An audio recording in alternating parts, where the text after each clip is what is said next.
quand ils n'auront plus sur les lèvres que l'infinie litanie des désastres, quand leurs yeux s'arrêteront sur un ciel verrouillé et une terre à l'abandon, quand ils plieront sous la bourrasque des illusions perdues, quand ils se laisseront gagner par la froidure du dedans, alors dis-leur seulement qu'une parole vient qui brise les évidences.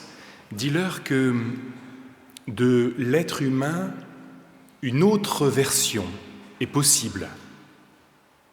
Dis-leur que l'hiver des cœurs abrite une promesse. Dis-leur surtout que la lumière attend de naître sous leurs pas, dans le terreau de leur fragilité reconnue. C'est avec ces mots de Francine Carillon que je suis heureux d'ouvrir ce culte en ce jour. Bienvenue à chacune et à chacun pour ce culte particulier, ce culte gospel, accompagné par les Gospel Friends. Bienvenue que vous soyez avec nous ce matin ou à distance, que nous suivez de loin, de plus en plus nombreux. Et je vous invite à ouvrir ce culte avec le premier chant. On va d'abord entendre la première strophe, et puis les paroles vont s'afficher, et nous serons invités à chanter avec la chorale.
Bien. On peut rester debout et nous allons dire de manière antiphonée la louange avec le psaume 34. Je bénirai le Seigneur en tout temps.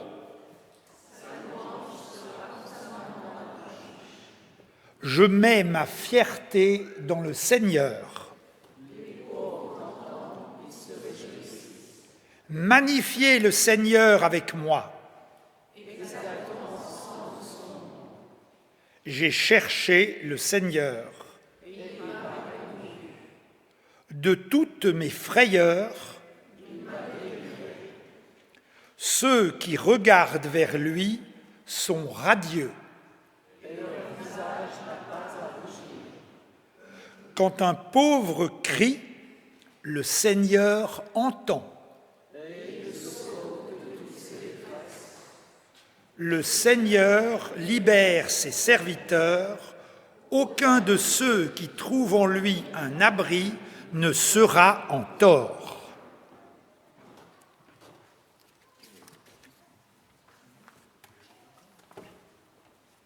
On le rechante une fois ? On le rechante alors. Ouais. Vous voulez ? Allez, on le rechante. Ouais.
Et après le temps de la louange vient le temps de la reconnaissance de ses propres limites avec la prière de repentance dans laquelle nous nous unissons maintenant.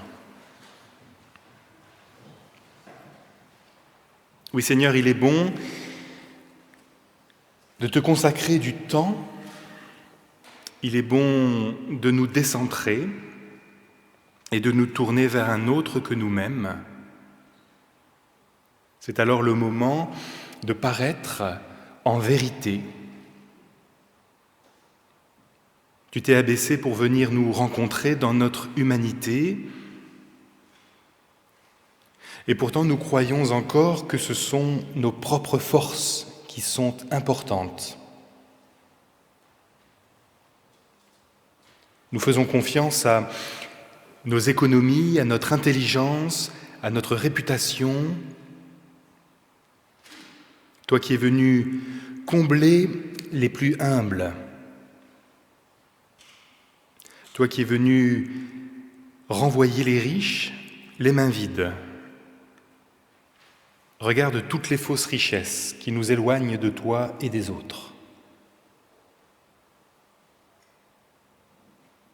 Nous confessons ce matin avec humilité que nous ne nous suffisons pas à nous-mêmes, malgré toutes les apparences et tous les faux-semblants. Nous reconnaissons que nous avons besoin de toi, besoin des autres, pour vivre une vie pleine de sens. Apprends-nous, Seigneur, l'humilité dans laquelle tu nous rejoins. Débarrasse-nous de ce qui nous éloigne de ton évangile et aide-nous à accepter ce que nous sommes avec le regard bienveillant que tu portes sur nous. Au nom de Jésus-Christ, Amen.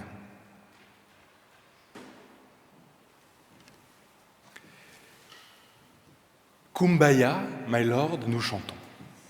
Je vous invite à vous lever.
Le Seigneur entend notre prière et il veut l'exaucer. En ce début d'année, nombreuses et nombreux ont été celles et ceux qui se sont peut-être tournés vers l'horoscope pour savoir ce que 2025 leur réserve. Et oui, vous souriez, mais il y a peut-être plus de gens qui lisent l'horoscope tous les jours que de gens qui lisent la Bible dans ce pays. Alors je vous propose d'entendre une parole de grâce tirée de la Bible. Amour, toujours heureux d'être aimé de Dieu et de l'aimer, car rien ne peut nous séparer de l'amour de Dieu en Jésus-Christ. Romains 8. Santé. Cette parole est certaine, si nous mourrons avec lui, nous vivrons aussi avec lui. N'entretenez aucune inquiétude.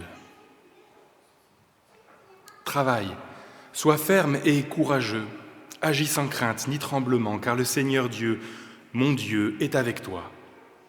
Il ne te laissera pas sans force et sans soutien avant que tu n'aies achevé tout le travail à accomplir pour la maison du Seigneur. 1 Chroniques 28. Argent. Ça vous intéresse, argent ? Dieu pourvoira à tous vos besoins selon sa richesse, avec magnificence. Philémon 4. Et j'ai appris à être content de l'état où je me trouve. Voyage, le Seigneur te gardera au départ et au retour, dès maintenant et pour toujours. Psaume 121. Frères et sœurs, c'est dans la confiance de celles et ceux qui se savent aimer, pardonner et libérer que nous pouvons nous tourner les uns vers les autres. Et je vous invite à continuer à chanter avec le cantique Go Down.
Et nous allons maintenant ouvrir la Bible. Et je vais d'abord lire un récit qui se situe dans le livre de la Genèse, au chapitre 17. Il y a une équipe en formation là, qui découvre les boutons. Alors qu'Abraham avait 99 ans, le Seigneur apparut à Abraham et lui dit « Je suis le Dieu puissant. Marche devant moi et sois intègre. Je mets mon alliance entre moi et toi. Je te multiplierai à l'extrême. » Abraham tomba face contre terre. Dieu lui dit Pour ma part, voici mon alliance avec toi. Tu deviendras le père d'une multitude de nations. On ne t'appellera plus du nom d'Abraham, ton nom sera Abraham, car j'ai fait de toi le père d'une multitude de nations. Je te rendrai extrêmement fécond, je ferai de toi des nations et des rois sortiront de toi. J'établirai mon alliance entre moi et toi et ta descendance après toi, dans toutes ces générations, comme une alliance perpétuelle pour être ton Dieu et celui de ta descendance après toi. Je te donnerai à toi et à ta descendance après toi, comme propriété perpétuelle, le pays où tu séjournes en immigré, tout Canaan, et je serai leur Dieu. Dieu dit à Abraham, « Toi tu garderas mon alliance, toi et ta descendance après toi, dans toutes ces générations. Voici mon alliance, telle que vous la garderez entre moi et vous, toi et ta descendance après toi. Tout mâle parmi vous sera circoncis. Vous vous ferez circoncire dans votre chair, ce sera un signe d'alliance entre moi et vous. À l'âge de 8 jours, tout mâle parmi vous, dans toutes vos générations, sera circoncis, qu'il soit né dans la maison ou qu'il ait été acheté à prix d'argent à un étranger, à quelqu'un qui n'est pas de ta descendance. On devra circoncire celui qui est né dans ta maison et celui qui a été acheté avec ton argent. Mon alliance dans votre chair sera une alliance perpétuelle. Le mâle incirconcis, celui qui ne sera pas circoncis, celui-là sera retranché de son peuple. Il a rompu mon alliance. Dieu dit encore à Abraham, « Quant à Saraï, ta femme, tu ne l'appelleras plus du nom de Saraï, son nom sera Sarah. Je la bénirai, d'elle aussi je te donnerai un fils, je la bénirai et elle deviendra des nations. Les rois de plusieurs peuples sortiront d'elle. » Abraham tomba face contre terre, il rit en se disant, « Naîtrait-il un enfant d'un homme de 100 ans ? Sarah aurait-elle un enfant à 90 ans ? » Abraham dit donc à Dieu, « Oh, qu'Ismaël vive devant toi !» Mais Dieu dit, « Ce n'est pas cela, c'est Sarah, ta femme, qui va te donner un fils. Tu l'appelleras du nom d'Isaac. J'établirai mon alliance avec lui comme une alliance perpétuelle pour sa descendance après lui. » Et puis, je lis dans l'épître de l'apôtre Paul aux Galates, au chapitre 3, à partir du verset 23, « Avant que la foi vienne, nous étions gardés sous la loi, enfermés en vue de la foi qui allait être révélée. Ainsi, la loi a été notre surveillant jusqu'au Christ, pour que nous soyons justifiés en vertu de la foi. La foi étant venue, nous ne sommes plus soumis à un surveillant, car vous êtes tous par la foi fils de Dieu, en Jésus-Christ. En effet, vous tous qui avez reçu le baptême du Christ, vous avez revêtu le Christ. Il n'y a plus ni juif, ni grec, il n'y a plus ni esclave, ni homme libre, il n'y a plus ni homme, ni femme, car vous tous, vous êtes un en Jésus-Christ. Et si vous appartenez au Christ, alors vous êtes la descendance d'Abraham, héritier selon la promesse. »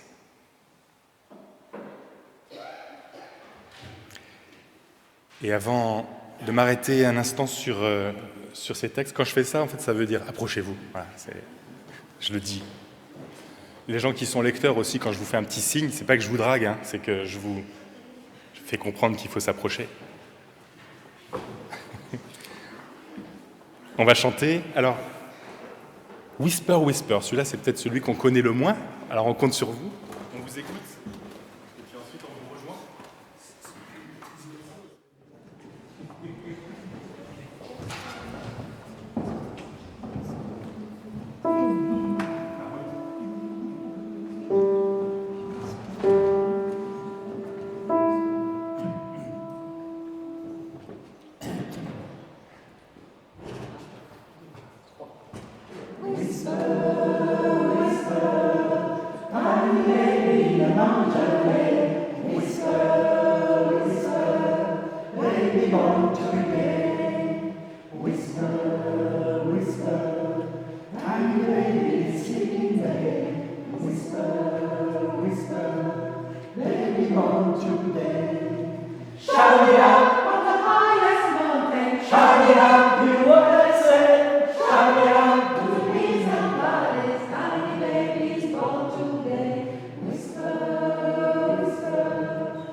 Le personnage d'Abraham est sans doute, pour l'apôtre Paul, le modèle du croyant. Abraham a foi en Dieu, il quitte son lieu d'origine pour aller dans le pays que Dieu lui indique. Et l'interprétation que fait Paul du récit de la vocation en Genèse 12 est centrale dans son argumentation. Lorsque Paul affirme que les croyants sont fils d'Abraham, il fait référence au verset 18 de la Genèse, au chapitre 22. « C'est en elle, ta descendance, que se béniront toutes les nations, parce que tu as écouté ma voix. Selon le récit, Abraham part de la Chaldée, d'Our en Chaldée, sa région d'origine, et ce bien avant le don de la loi qui sera fait à Moïse, mentionné dans le livre suivant, dans le livre de l'Exode.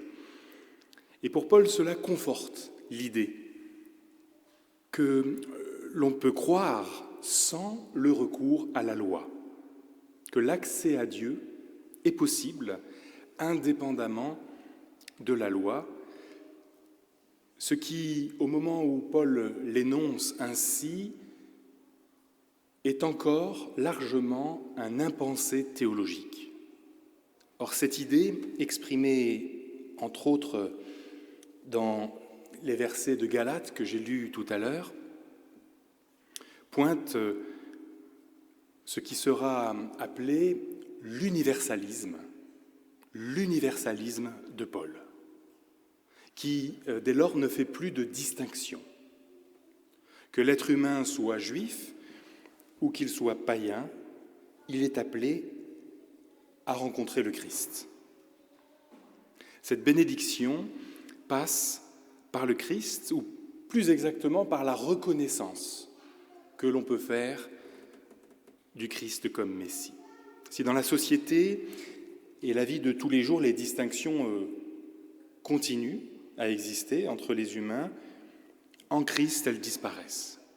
Car l'identité finale de la personne n'est plus conditionnée par ce qu'elle est par ailleurs, un maître, un esclave, un homme, une femme, un juif, un païen, un grand, un petit, un riche, un pauvre, un malade, un bien portant, mais par son appartenance bien plus large à Christ. Ainsi, opposer la loi et la foi, en distinguant la foi et les œuvres, a été un des axiomes du christianisme dès ses origines, et c'est devenu, on le dit assez souvent pour que on le sache maintenant ici, c'est devenu un des fondements de la théologie protestante, avec l'idée notamment que seule la grâce de Dieu a le pouvoir de libérer, sola gratia. Cela aura des conséquences extraordinaires à des époques et dans des contextes où la pression sociale mêlée à la pression religieuse sont entremêlées pour établir un ordre, des normes, dans ce que les historiens ont parfois appelé une pastorale de la peur, pour faire agir le peuple chrétien selon des règles, selon des dogmes. Mais ce matin, laissons de côté, pour une fois, l'aspect le plus évident de ce texte, pour nous arrêter sur sa conséquence possible pour celles et ceux qui l'ont reçu d'hier à aujourd'hui. Non pas ce que je dois faire, ce que je pourrais faire ou ne pas faire pour obtenir la faveur de Dieu, mais ce que cela dit de mon identité. La recherche de son identité, de ses origines, voilà qui peut être une autre manière d'entendre ce texte à une époque où les gens sont férus de généalogie. Il paraît que les Français sont férus de généalogie. Parfois, peut-être à défaut d'oser poser clairement la question de ce qui fonde leur présent. Ils cherchent dans le passé des réponses à ce qui peut dire quelque chose de leur identité. Et ici, Paul nous propose une origine originale, être les fils et les filles de la foi d'Abraham, être définis non pas par la race ou la classe,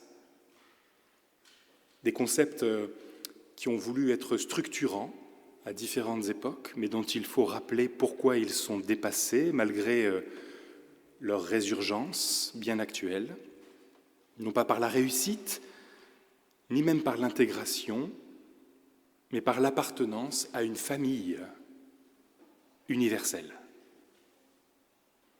Ce matin, nous sommes réunis quelle que soit notre origine, quel que soit notre nom, j'aime rappeler que Jésus, avant d'être connu comme étant celui qui vient de Nazareth, Jésus de Nazareth, était certainement plus connu comme étant celui qui était le fils de Joseph.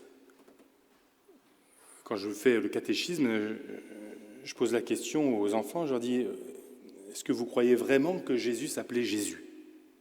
Parce que Marie, quand elle appelait Jésus à table, parce que oui, Marie appelait Jésus à table régulièrement, est-ce qu'elle disait « Jésus, viens manger ?» Non, il s'appelait Yoshua. Alors ça, c'est son prénom. Mais alors son nom de famille, est-ce que c'était la grande noblesse de Nazareth? Est-ce que c'était Yoshua von Nazareth? Non. En fait, très vraisemblablement, c'était Yoshua ben Yosef, fils de Joseph. Ce matin, que vous vous appeliez Erickson, fils d'Éric, ou Ben Yosef, ou Ben Aïssa, ou ce que vous voulez, vous êtes réunis au-delà de votre origine.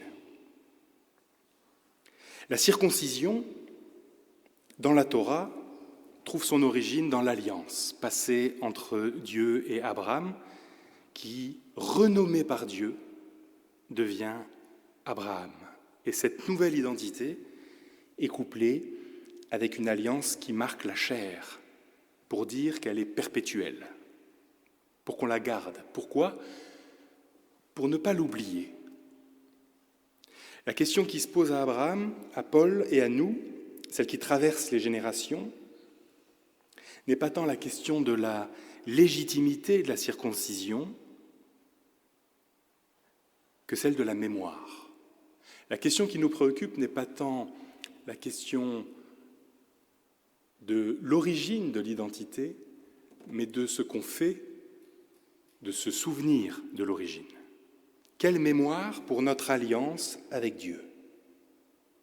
La manière de se souvenir de ce que Dieu a fait pour son peuple, c'est la problématique des Galates, à qui Paul écrit cette fameuse lettre que je vous invite à redécouvrir dans les prochains temps si vous ne la connaissez pas, même si vous la connaissez d'ailleurs.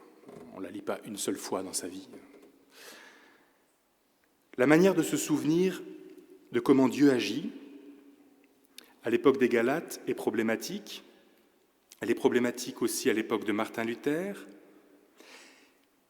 Et souvent, on prend l'exemple des Galates ou l'exemple de l'époque de la Réforme pour critiquer des habitudes, critiquer un peuple de Dieu qui oublie la bonne manière de faire. Critiquer à notre tour serait trop facile, car l'enjeu n'est pas là. Demandons-nous plutôt comment, nous, ce matin, rassemblés, nous voulons nous souvenir de cette alliance. Comment nous voulons la transmettre? Quel témoignage nous voulons apporter au monde? Voilà l'enjeu pour l'Église aujourd'hui. Certes, la mémoire, le souvenir sont à la base de toute naissance du sentiment communautaire, mais si la mémoire se traduit par un devoir qui dépasse le simple besoin, la nécessité partagée, alors elle perd sa vertu. La mémoire est sans doute indispensable pour la transmission, mais il me semble qu'elle ne peut pas être performative, c'est-à-dire qu'elle ne peut pas espérer avoir pour conséquence ce qui normalement se trouve en être la cause. On transmet parce qu'on croit à ce qu'on transmet. On ne transmet pas pour croire à ce qu'on transmet. Et c'est sans doute ce que Paul a compris à propos de la circoncision. C'est sans doute de cette louable méprise que naît l'erreur de nos sociétés qui misent tant sur le passé. Le siècle des musées, disait Malraux, devant l'abondance de commémorations du passé et la volonté de conserver, d'amasser du souvenir. En recevant la semaine dernière l'aboutissement du travail généalogique de la famille Claveroli, je l'écrivais dans l'édito, j'ai appris que nous étions protestants depuis au moins un certain Isaac Claveroli, en 1586. Que faire de cette information ?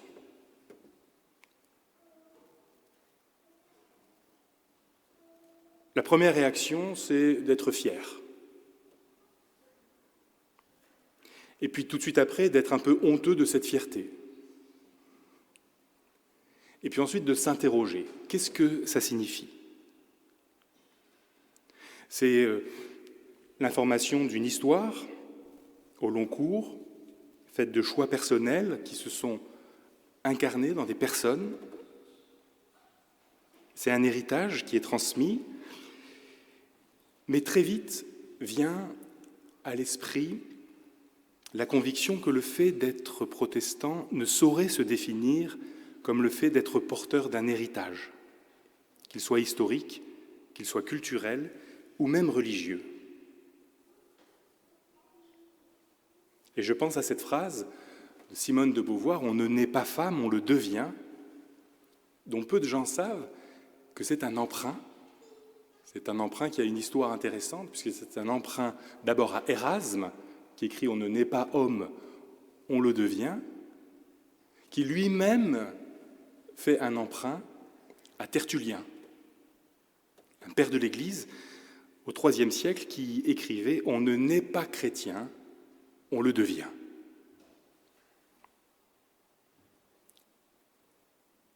On ne naît pas chrétien, on le devient.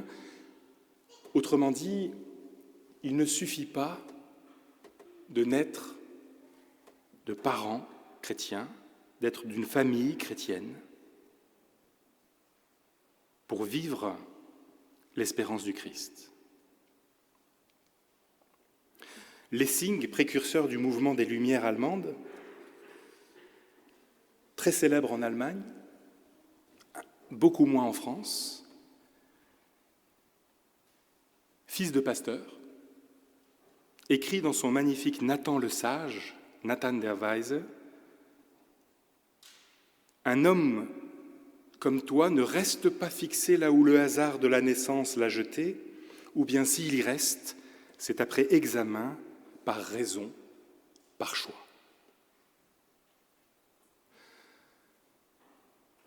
Ne pas se contenter de recevoir ce qui nous est transmis et de le prendre pour argent comptant, mais bien de le soupeser, de l'évaluer, et en protestantisme de le critiquer, de le placer sur la balance pour savoir si on va lui donner du poids. Kavod en hébreu, honorer. Est-ce qu'on va honorer l'héritage ou est-ce que on va estimer que ça n'en vaut pas la peine ? Connaître l'héritage pour l'interroger, mais ne pas s'en contenter. Voilà peut-être un des aspects du propos de Paul. Et cette question traverse les spiritualités, traverse les religions, jusque dans le judaïsme. Le rabbin Delphine Horviller s'interroge, elle aussi, sur ce qui fonde l'identité religieuse. Et elle relève, avec prudence, qu'aucune définition n'achève la question. Elle écrit « À travers l'histoire juive, certains énoncés ont tenté de s'imposer. Par exemple, est juif l'enfant d'une mère juive ou celui qui s'est converti au judaïsme. Ou alors, est juif celui dont un des parents est juif et qui est élevé exclusivement dans le judaïsme. Ou encore, est juif celui dont les enfants ou les petits-enfants sont juifs. Qu'on voit qu'on passe de l'héritage à la transmission. Est juif celui qui ne cesse de se poser la question de ce qu'est être juif. Et elle dit encore, aucune de ces définitions n'est fausse et aucune n'est vraie. Chacune est un éclat de vérité, une voix parmi d'autres.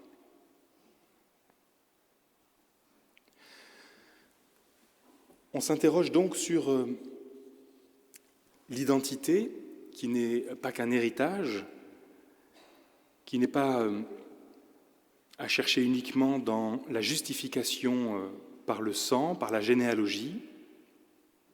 Et il faut, pour en être convaincu, et couper court à tout orgueil déplacé, que la sociologie des religions nous appelle à relever. Il faut noter le décalage qui existe entre les images qu'ont d'eux-mêmes les protestants et la manière dont ils sont perçus. Et ce propos-là, il faut aussi peut-être se l'approprier de manière personnelle. On est toujours perçu différemment que ce qu'on croit être. En ce qui concerne les protestants, par exemple, si par le passé, l'antipathie à leur égard a pu être un marqueur identitaire très fort, qui a contribué à souder les protestants, à faire de ce corps minoritaire un corps qui se serre les coudes, eh bien, les récents sondages ont montré que l'antipathie s'est transformée en indifférence. Or, cette indifférence a pour conséquence de supprimer ce que les protestants portaient comme un stigmate qui pouvait se transformer en emblème que l'indifférence démonétise, annule. Pour ma part, je pense que si l'histoire doit être connue et comprise, et le prénom même d'Isaac, dans la généalogie Claveroli, dit en lui-même quelque chose du projet protestant que nous essayons de vivre et d'incarner au bouclier, ce projet de se découvrir et de se redécouvrir à la lumière des textes du Premier Testament.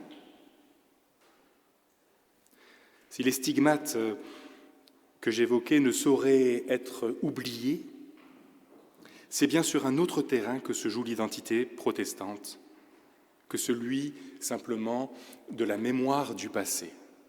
Il est primordial que chacun puisse faire l'examen de ce qui fonde cette identité, de répondre à l'appel de Lessing, qui dit « un homme comme toi », c'est-à-dire un homme de ta valeur, une femme comme toi, une femme de ta valeur, ne se contente pas de rester là où le hasard l'a jeté. Il faut que nous puissions le faire sur le plan individuel et sur le plan collectif, car dans les deux cas, c'est bien le projet protestant à la fois dans la sphère privée et dans la société qui dira la pertinence de l'identité. Et je fais ainsi mienne cette phrase du poète Mahmoud Darwish qui écrit, je cite, « L'identité n'est plus seulement un héritage, elle est une création. Nous la créons et nous ne la connaîtrons que demain. Il n'y a plus ni juif ni grec signifie donc que la notion d'identité n'est plus la conséquence de constructions sociologiques plus ou moins fantasmées, mais elle vient de l'autre. C'est une illustration de l'altérité nominative, celle que vit Abraham, qui se voit renommé par un autre que lui. Avec Christ, et je terminerai par là, il me semble que nous ne sommes plus dans une religion de l'identité, qu'elle soit nationale, qu'elle soit sociale, qu'elle soit sexuelle, mais dans une religion de la singularité. Car plutôt que de nier toute singularité, le christianisme en permet paradoxalement la naissance en proclamant l'universalité de son message. Comme jamais auparavant, tout le monde et chacun en particulier se voit poser la question de l'acquiescement personnel au projet qui lui est fait. Tout le monde et chacun en particulier. L'apôtre Paul, et en cela il joue un rôle incroyablement important dans la construction de l'imaginaire collectif en Occident. L'apôtre Paul nous apprend que notre identité est une nomination apposée par Dieu, ce Dieu qui fait don de la grâce, mais c'est à l'homme, à la femme, d'en faire quelque chose. Pour paraphraser le titre d'un livre d'Éric Fuchs, tout est donné, mais tout reste à faire. Avec le don de l'identité apparaît la possibilité d'interpréter la grâce comme une vocation, comme un appel qui remplace la naissance et le statut. Alors en décrétant de manière provocante qu'il n'y a plus ni juif ni grec, ni homme libre, ni esclave, ni homme ni femme, Paul redonne à l'identité un nouveau sens, non plus seulement celui d'un héritage, mais surtout, dans la grande tradition d'Abraham, celui d'une promesse. Et ce matin, cette promesse nous est adressée, elle ouvre le champ des possibles, de quiconque se sent un peu à l'étroit ou mal à l'aise dans l'identité dans laquelle le hasard l'a plongé, dans la situation, dans le rôle qui lui a été assigné par sa naissance. Ce matin, que chacune et chacun entendent cette promesse des possibles qui lui est faite et qu'il se sente autorisé à acquiescer cette promesse, à la faire sienne, pour se redéfinir encore, à nouveau, à la lumière de la grâce de Dieu. Amen.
Je vous invite à vous lever, à confesser ensemble.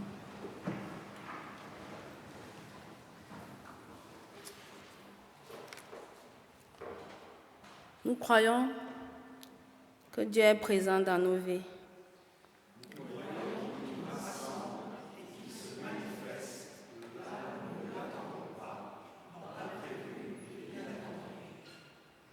Nous croyons qu'il ne se laisse... Désolé. Nous croyons qu'il ne se laisse enfermer.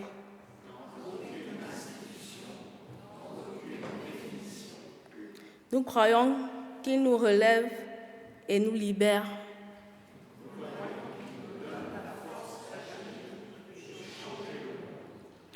Nous croyons que Jésus-Christ vient à notre rencontre sur le chemin de la vie.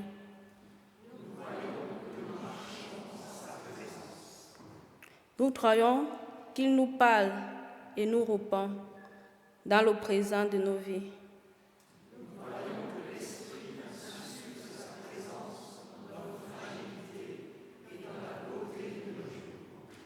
Nous croyons qu'il nous a guidés dans le monde que Dieu a créé. Pour nous, dans l'attente, dans la nouveauté du royaume.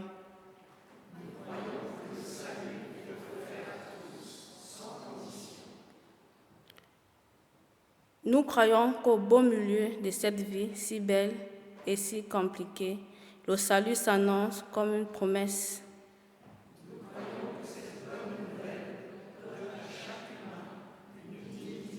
Courage et vie. Amen. Chant du gospel.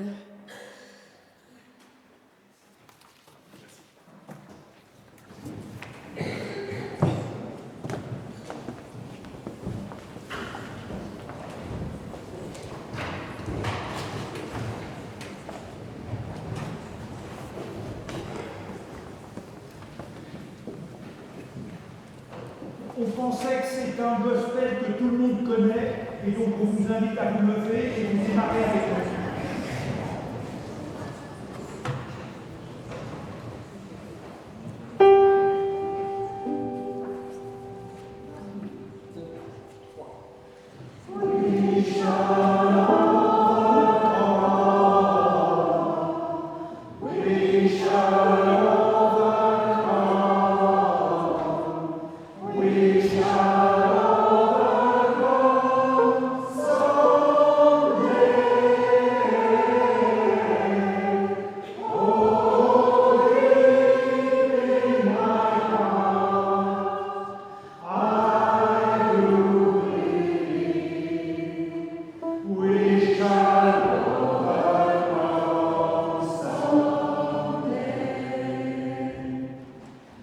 We shall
Voici venu le temps des annonces.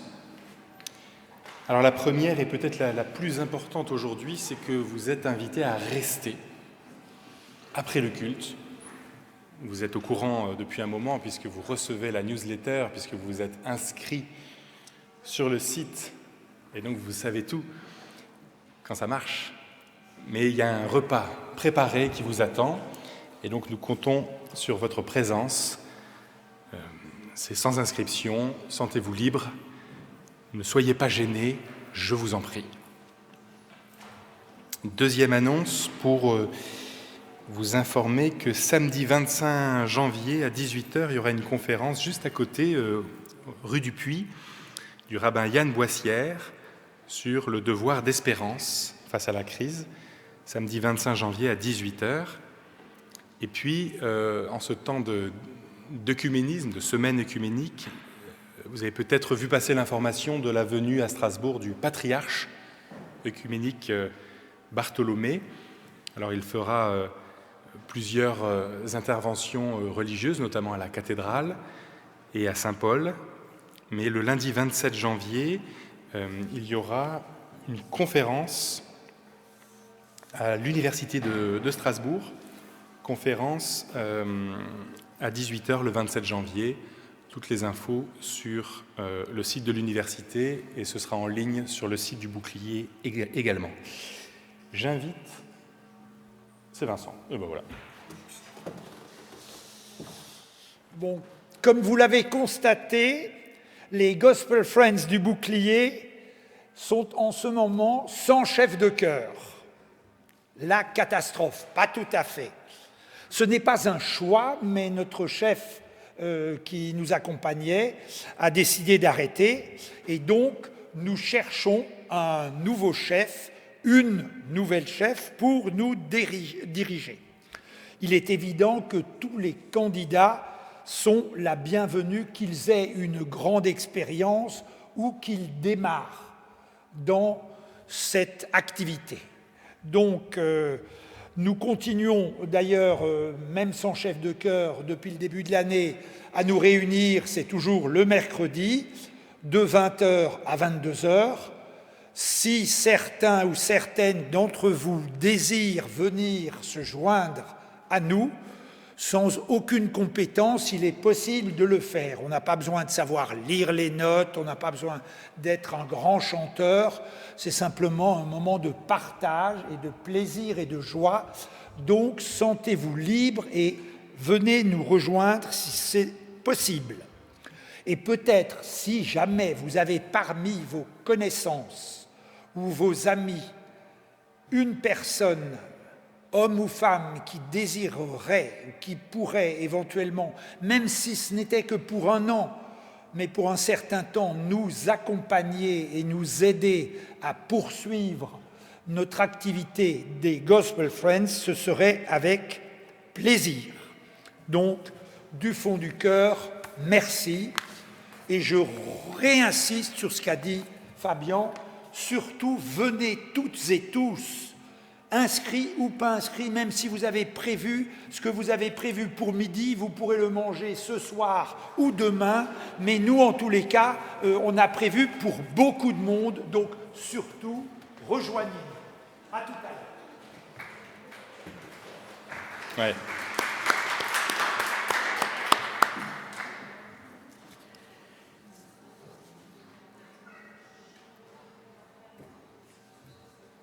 C'est maintenant le temps de l'offrande. Merci pour ce geste de soutien et de solidarité pour la paroisse.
Nous nous unissons maintenant dans la prière d'intercession. Seigneur, nous ne savons pas te prier comme il faudrait. Viens toi-même dans nos cœurs, intercéder par ton esprit. Nous te remettons avec humilité et avec confiance celles et ceux qui nous sont chers, nos familles et nos amis, mais aussi plus largement tous ceux qui sont en situation de souffrance et vivent l'épreuve du deuil, de la maladie, de la solitude. Nous sommes entourés de personnes qui luttent, qui cherchent, qui désespèrent, parfois abattues, et dont la foi chancelle. Assure-les de ta présence réconfortante. Redis-leur secrètement la puissance de ton amour. Nous pensons aussi à celles et ceux qui t'oublient dans la prospérité ou dans la joie, qui négligent leurs prochains, rendus insouciants par le confort de leur situation personnelle. Conduis-les avec bienveillance sur le chemin de la charité. Nous te confions nos responsables politiques dans cette période troublée, afin qu'ils grandissent en sagesse, en clairvoyance et en humilité. Devant nous s'ouvre une année qui peut sembler capitale. Nous te remettons les responsables des nations, ceux qui écrivent les lois et ceux qui les font appliquer. Nous prions pour ceux qui choisissent, nomment, élisent, et qu'ils le fassent avec discernement. Toi seul peux conduire nos âmes vers l'intelligence de la foi. Nous faisons confiance à ta miséricorde et ensemble, nous te disons: Notre Père, qui es aux cieux, que ton nom soit sanctifié, que ton règne vienne, que ta volonté soit faite sur la terre comme au ciel. Donne-nous aujourd'hui notre pain de ce jour. Pardonne-nous nos offenses, comme nous pardonnons aussi à ceux qui nous ont offensés. Et ne nous soumets pas à la tentation, mais délivre-nous du mal, car c'est à toi qu'appartiennent le règne, la puissance et la gloire pour les siècles des siècles. Amen.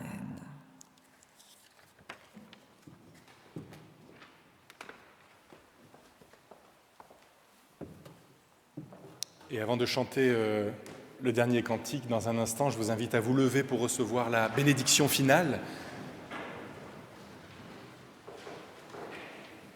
Quelles que soient nos origines,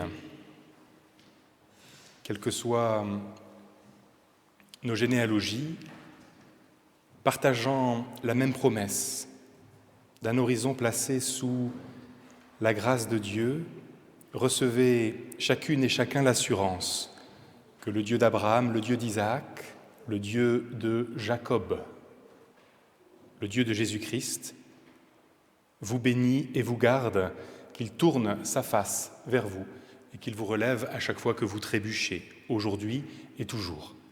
Amen.